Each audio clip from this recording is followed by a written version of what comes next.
नमस्कार दोस्तों, मैं आपका डीयूबडी सुमित कुमार स्वागत करता हूं आपका हमारे चैनल डीयूबडी पे।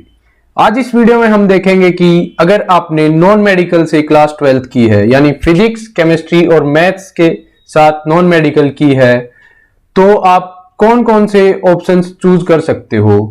क्लास 12th के बाद आप क्या कर सकते हो। मैंने इसको बेसिकली 3 पार्ट्स में डिवाइड कर दिया आपके लिए: हाई प्लेसमेंट चांसेस वाले कोर्स, जॉब ओरिएंटेड कोर्स और सिंपल ग्रेजुएशन वाले कोर्स। हाई प्लेसमेंट में मैंने उन्हें रखा है जिनमें अगर आप अपनी ग्रेजुएशन में अच्छे से पढ़ते हो, परफॉर्मेंस करते हो, तो आपकी प्लेसमेंट पक्की हो जाएगी।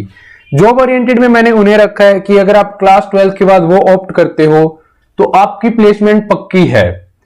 सिंपल ग्रेजुएशन में मैंने रखा है कि हम एक बार ग्रेजुएशन कर लेते हैं, उसके बाद या तो आपको अलग से कोई और कोर्स करना पड़ेगा या आपको कोई कॉम्पिटिटिव एग्जाम फाइट करने पड़ेंगे, उसके बाद आपको जॉब मिलेगी या आपकी प्लेसमेंट होगी। चलिए पहले स्टार्ट करते हैं हाई प्लेसमेंट चांसेस वाले कोर्सेज से। प्लेसमेंट चांसेस वाले कोर्स तो यार इंजीनियरिंग तो है ही। देखो, सबसे ज्यादा प्लेसमेंट आज के दिन भी इंजीनियरिंग में ही होती है। लेकिन अब काफी लोगों का यह है कि अगर हम आईआईटी से इंजीनियरिंग नहीं करते तो भी क्या ऐसा सही है कि हमारी प्लेसमेंट हो जाएगी। देखो यार, आईआईटी जरूरी नहीं है कि आईआईटी ही सारे इंजीनियर बनाती है, एनआईटी भी बहुत अच्छे हैं। कई सारे स्टेट लेवल गवर्नमेंट कॉलेजेस हैं जहां से भी आप इंजीनियरिंग कर सकते हो। प्राइवेट कॉलेजेस से भी आप इंजीनियरिंग कर सकते हो। अगर आप इंजीनियरिंग अच्छे से करते हो तो आपकी प्लेसमेंट पक्का होगी, इस बात की गारंटी है। मतलब जिस फील्ड में आप इंजीनियरिंग कर रहे हो उसमें आपकी स्किल्स होनी चाहिए, आपकी प्लेसमेंट होगी अगर आपके पास स्किल्स हैं तो। उसके बाद हम रिसर्च कर सकते हैं। रिसर्च यार देखो, इंटीग्रेटेड, मतलब मैंने रिसर्च इसमें ये डाला है, इंटीग्रेटेड जो 5 साल के कोर्स होते हैं, जैसे आईआईटी में हो गया, आईआईएससी में हो गया, आईजार में हो गया। तो अगर आप रिसर्च में अगर आपको जाना है या रिसर्च आपको करनी है तो आप आईआईटी, आईआईएससी या आईआईएसआर से कर सकते हो। मतलब इनमें यह है कि अगर आप 5 साल इंटीग्रेटेड करोगे, उसके बाद आप पीएचडी करोगे, तो मतलब आपको एक वो आपकी पूरी फील्ड बन जाएगी और उसमें आपकी प्लेसमेंट या आपको मतलब जॉब पक्का मिल जाएगी। उसके बाद देखो डिजाइनिंग, इंडिया में थोड़ी डिजाइनिंग की सीट्स कम है, लेकिन फिर भी अगर आप डिजाइनिंग करते हो, डिजाइनिंग मतलब अगर बैचलर ऑफ आर्किटेक्चर हो गया, फैशन डिजाइनिंग, इंटीरियर डिजाइनिंग, और इसी टाइप में मतलब बैचलर ऑफ फैशन टेक्नोलॉजी, और भी काफी सारे कोर्सेज हैं डिजाइनिंग में। अगर आप ये करते हो तो आपकी प्लेसमेंट होगी, पक्का होगी। अगर आपकी स्किल्स अच्छी हैं तो भी आपको कोई दिक्कत नहीं है, कोई डरने की बात नहीं है। ये सब कोर्सेज थे हाई प्लेसमेंट वाले। मतलब अगर आप ये सब करते हो ना, इंजीनियरिंग, रिसर्च और डिजाइनिंग, अगर अच्छे से करोगे, मतलब ध्यान लगा के, तो आपके 95% से ऊपर चांसेस होते हैं कि आपकी प्लेसमेंट हो। लेकिन यार ऐसा नहीं कि मैंने इंजीनियरिंग कर ली, मान लीजिए कंप्यूटर साइंस से, और मेरे को 3-4 साल तक यही नहीं पता कि C++ क्या होता है, जावा क्या होता है। होते हैं यार ऐसे, मेरे काफी सारे दोस्त हैं, बस पता नहीं वो पास कैसे हो जाते हैं। लेकिन वो ऐसे ही है कि आज के दिन उन्होंने इंजीनियरिंग कर ली लेकिन इंजीनियरिंग का कुछ नहीं पता उन्हें। तो अगर आप इन तीनों में से किसी भी फील्ड में जाते हो तो मैं आपको ये एक एडवाइस दूंगा कि आपको ना साथ साथ पढ़ते रहना पड़ेगा। ये नहीं है कि छोड़ दिया, ये 1 सेमेस्टर छोड़ दिया, 2 सेमेस्टर छोड़ दिया, उसके बाद आप सीरियस होते हो, उसमें फिर मतलब आपकी स्किल्स उतनी डेवलप नहीं हो पाएंगी और आपके प्लेसमेंट के चांसेस घट जाएंगे। चलिए नेक्स्ट देखते हैं। सो फ्रेंड्स, सेकंड है job oriented fixed placement courses. ये ऐसे कोर्सेज हैं जिन्हें आप करेंगे तो मतलब आपकी प्लेसमेंट तो पक्की है ही। जैसे पहला हो गया, हम स्टार्ट करेंगे कमर्शियल पायलट से। देखो यार, कमर्शियल पायलट का कोर्स जो है वो थोड़ा महंगा होता है। मतलब इसकी फीस है वो बहुत ज्यादा ही महंगी होती है, थोड़ा नहीं बोल सकते उसको। लेकिन आपको ये फिक्स रहता है कि आपकी प्लेसमेंट होगी इसमें, मतलब आपको जॉब मिलेगी। ये थोड़ा मतलब अगर फीस ज्यादा है तो ये भी थोड़ा पक्का रहता है कि आपकी सैलरी लैक्स में होगी और आपकी प्लेसमेंट होगी। तो आप इसको भी ऑप्ट कर सकते हो क्लास 12th के बाद, अगर आपके घर वालों की कंडीशन थोड़ी अच्छी है और दे कैन अफोर्ड इट। उसके बाद आता है मर्चेंट नेवी। मर्चेंट नेवी में भी देखो फीस थोड़ी ज्यादा ही लगती है, पर एनम की फीस 6 to 7 lakhs इस टाइप से होती है। लेकिन चलो यार, इंस्टीट्यूट्स वगैरह हम इस वीडियो में डिस्कस नहीं करेंगे, हम सिर्फ ऑप्शंस देख रहे हैं कि हम कहां से मर्चेंट नेवी का कोर्स कर सकते हैं, कमर्शियल पायलट का कर सकते हैं, वो हम फर्दर वीडियोज में देखेंगे। देखो मर्चेंट नेवी में ऐसा है कि हम जैसे बैचलर ऑफ नॉटिकल साइंस हो गया, मतलब बीएससी नॉटिकल साइंस, डीएनएस हो गया, डिप्लोमा इन नॉटिकल साइंस, और उसके बाद जीपी रेटिंग के कोर्स, मतलब डिफरेंट कोर्सेज होते हैं। तो आप अगर मर्चेंट नेवी में भी अगर आपके घर वाले थोड़े पैसे लगा सकते हैं और आपको भी मोटा पैसा कमाना है, मतलब ये दिक्कत नहीं है कि मर्चेंट नेवी में आपको घर वालों से दूर रहना पड़ता है 5-6 महीने, अगर आपको वो भी कोई दिक्कत नहीं है, सिर्फ आपको अच्छी सैलरी चाहिए, तो मर्चेंट नेवी आपके लिए एक बहुत अच्छा ऑप्शन है। केबिन क्रू भी वही है, आपको थोड़े अच्छे पैसे लगाने पड़ेंगे, उसके बाद आपकी अच्छी सैलरी आपको मिलेगी। तो ये तीनों तो हमने डिस्कस कर लिए। उसके बाद आते हैं कि जो एग्जाम्स हम देंगे क्लास 12 के बाद, उसके लेवल पे जो हमें जॉब्स मिलेंगी, जैसे एनडीए हो गया। एनडीए यार नेशनल डिफेंस एकेडमी, आप सबको पता है, आपको एग्जाम देना पड़ेगा, उसके बाद आपकी एसएसबी होगी।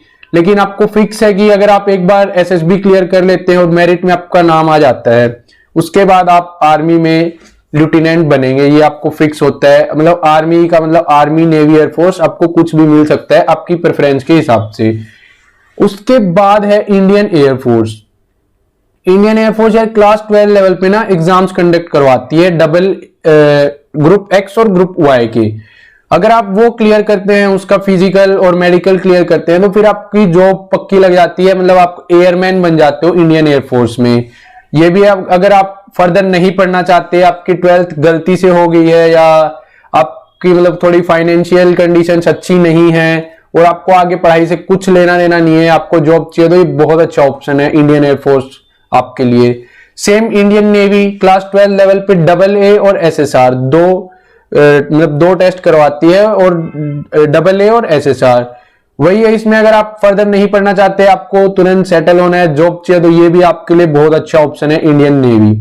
उसके बाद है government jobs eight class 12 level, जैसे एसएससी हो गया, SSC, CHSL, combined high secondary level. तो मतलब इस टाइप से आपके डिफरेंट और भी कई सारे होते हैं। रेलवे हो गया, आपके स्टेट बोर्ड है, स्टेट है, वो भी कंडक्ट करवाता है क्लास 12 लेवल के क्लर्क लेवल जॉब्स, आप वो भी अप्लाई कर सकते हैं। लेकिन मैं आपको एक बात बताऊंगा कि अगर आपको आपके अच्छे मार्क्स आए क्लास 12 में और आपने काफी बड़े सपने देखे ना, तो इतना जल्दी यार सेटल होने की मत सोचना कि छोटी मोटी जॉब मिल रही है हम ले लेते हैं। कुछ करना है यार, आगे पढ़ के आप और उससे ज्यादा अच्छा कर सकते हो। तो अगर आप मतलब ये चाहते हो कि मैं कुछ करूं, तो इतना जल्दी यार ये क्लास 12 लेवल की जॉब्स है ना, इनके चक्कर में आप मत पढ़ना। ये मतलब मेरे हिसाब से है, बाकी आप अपने हिसाब से देख सकते हो। सो तीसरा ऑप्शन जो हमारे पास होता है वो ग्रेजुएशन करने का। ग्रेजुएशन आप किसी भी फील्ड में कर सकते हो, मतलब अगर आपके पास नॉन मेडिकल है तो आपके पास तो मतलब एक एक्स्ट्रा ऑप्शन हो जाते हैं कि आप आर्ट्स से भी कर सकते हो, कॉमर्स से भी कर सकते हो, और आपका साइंस तो है ही आपके पास। अब ग्रेजुएशन में क्या आता है, जैसे बीएससी हो गया मैथमेटिक्स से, फिजिक्स से, केमिस्ट्री से, या आपको जनरल बीएससी करनी है, इलेक्ट्रॉनिक्स से करनी है, वो सब ऑप्शंस अगर आपने नॉन मेडिकल क्लास 12 में ली है तो आप ये सब कर सकते हो। मतलब आप बायो को छोड़ के, जिन कोर्सेज में बायो चाहिए उनको छोड़ के आप कोई भी कोर्स ऑप्ट कर सकते हो। उसके बाद आता है हमारे आर्ट्स के कोर्स भी आप ले सकते हो, जैसे बीए हिस्ट्री हो गया, बीए ज्योग्राफी हो गया, वो सब आप आर्ट्स में ले सकते हो अगर आपने पीसीएम ली है तो भी। उसके बाद आप कॉमर्स से भी कर सकते हो, बीकॉम हो गया, बीकॉम प्रोग्राम हो गया। अगर आपको आगे चल के सीए वगैरह की तैयारी करनी है तो आप ये भी कर सकते हो, कोई दिक्कत नहीं है। अगर आपके पास क्लास 12 में अगर आपके पास पीसीएम थी तो भी कोई दिक्कत नहीं है। उसके बाद नेक्स्ट ऑप्शन है बीबीए का। बीबीए भी ठीक है, बीबीए के बाद एमबीए कर सकते हो। अगर बीबीए में प्लेसमेंट नहीं होती तो एमबीए में हो जाएगी, कोई दिक्कत नहीं है।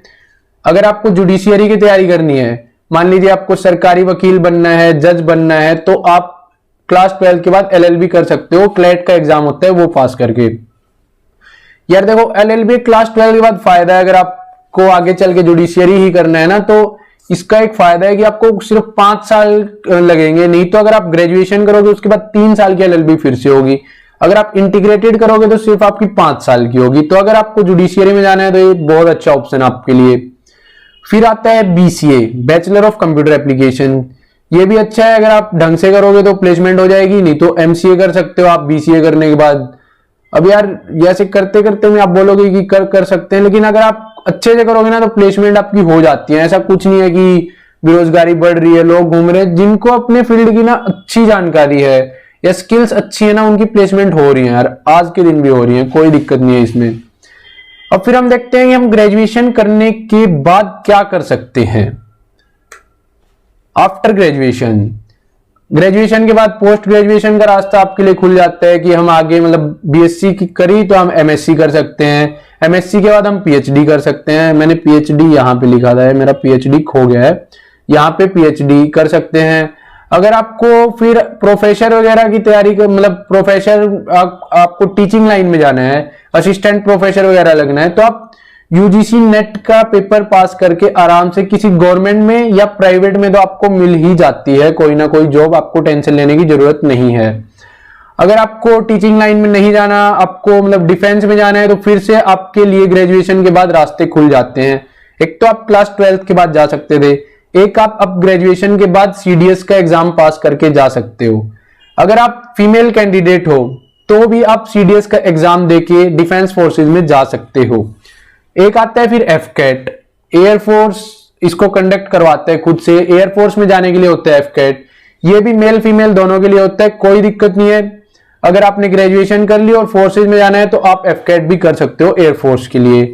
फिर यार एक यूपीएससी, जो मतलब पता नहीं, मेरे क्लास में तो लगभग 60 to 70% स्टूडेंट जो फर्स्ट ईयर में थे उनका एम यूपीएससी था। वो बात अलग है कि थर्ड ईयर में आते आते एम बदल जाते हैं, मेरा नहीं था यार देखो यूपीएससी, सच बताऊं तो यूपीएससी में आईएएस हो गया, आईपीएस हो गया, आईएफएस हो गया और काफी सारे फील्ड अगर आप देखोगे ना जाके।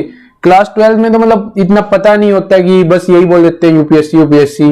वो भी अगर आप करना चाहो तो यूपीएससी भी कर सकते हो, पढ़ाई थोड़ी हार्ड है लेकिन करते तो इंसान ही है, इसको भी कोई दिक्कत नहीं है इसमें। अगर आपको बी ग्रेड जॉब चाहिए, मतलब जैसे इनकम टैक्स हो गया इस टाइप के, अगर दिल्ली पुलिस में आपको इंस्पेक्टर वगैरह बनना है तो वो सब बी ग्रेड जॉब्स होती हैं। अगर आपको उनमें आपको कोई दिक्कत नहीं है या आपको वो करनी है, मतलब वो थोड़ी लोग मानते हैं कि इजीली मिल जाती है, आज के दिन तो नहीं मिलती लेकिन पहले ये था कि बहुत सारी पोस्ट होती थी तो इजीली मिल जाती थी। सो आप उन सब की तैयारी कर सकते हो। स्टेट लेवल हो गया, सेंट्रल लेवल पे एसएससी कंडक्ट करवाती है, रेलवेज वगैरह हो गया, आप उन सब में जा सकते हो। सो ये मैंने बता दिया कि आप ग्रेजुएशन के बाद क्या कर सकते हो। अगर आपकी ग्रेजुएशन के बाद प्लेसमेंट नहीं हुई तो आप ये सब ऑप्शंस चूज कर सकते हो। उसके बाद 2-3 कोर्सेज मैं आपको बताता हूँ। होटल मैनेजमेंट हो गया, इनके यार कोर्सेज तो आप कर सकते हो, कोई दिक्कत नहीं है इजीली, लेकिन ना इनकी डिमांड देश की इकोनॉमी पे डिपेंड करती है। अच्छी इकोनॉमी चल रही है तो आपकी प्लेसमेंट अच्छी खासी हो जाती है, अच्छी जगह हो जाती है। फिर आता है मास कम्युनिकेशन। अगर आपको जर्नलिज्म वगैरह में इंटरेस्ट है तो आप मास कम्युनिकेशन का कोर्स कर सकते हो। ये मतलब 5 साल का होता है और बाकी डिप्लोमा वगैरह भी होते हैं इसमें। फिर आता है इंटीग्रेटेड एमबीए, मतलब क्लास 12 के बाद आप डायरेक्ट आईआईएम में जा सकते हो। 5 साल का मतलब इंटीग्रेटेड प्रोग्राम होता है इनका। सो वो सब आप मैंने कवर कर दिया है इस वीडियो में कि आप क्या क्या कर सकते हो क्लास 12 के बाद। लगभग मैंने सारे ऑप्शंस बता दिए हैं। मर्चेंट नेवी, कमर्शियल पायलट, ये सब महंगे कोर्स हैं लेकिन आप ऑप्ट कर सकते हो अगर आपकी घर की फाइनेंशियल कंडीशन अच्छी है। फिर आ गया ग्रेजुएशन, कर सकते हो कि हम एक बार ग्रेजुएशन कर लेते हैं फिर देखेंगे कि आगे जिंदगी कहाँ ले जाती है। उसके बाद ग्रेजुएशन के बाद सीडीएस वगैरह देते रहो, ये सब टेस्ट चलते रहते हैं, पोस्ट ग्रेजुएशन साथ साथ चलती रहती है। क्योंकि मैं खुद ग्रेजुएशन कर रहा हूं तो मुझे पता है कि क्या होता है कि ग्रेजुएशन कर लो, पोस्ट ग्रेजुएशन में एडमिशन लेके फिर साइड वाइज कोई गवर्नमेंट एग्जाम की तैयारी कर लेते हैं लोग। उसके बाद ये मैंने कोर्सेज आपको बता दिए। अगर आपको कोई भी दिक्कत आ रही है तो पहले तो आप अपने पेरेंट्स और टीचर्स से कंसल्ट करो, उनसे अच्छी एडवाइस आपको कोई नहीं देगा। उसके बाद भी अगर आपको कोई दिक्कत आ रही है तो मैंने सारी लिंक्स डिस्क्रिप्शन में दे दी हैं, आप मुझसे इंस्टाग्राम पे पूछ सकते हो। अगर थोड़ी मोड़ी मैं आपकी जो हेल्प कर सकता हूं वो मैं आपकी हेल्प पक्का करूंगा। धन्यवाद।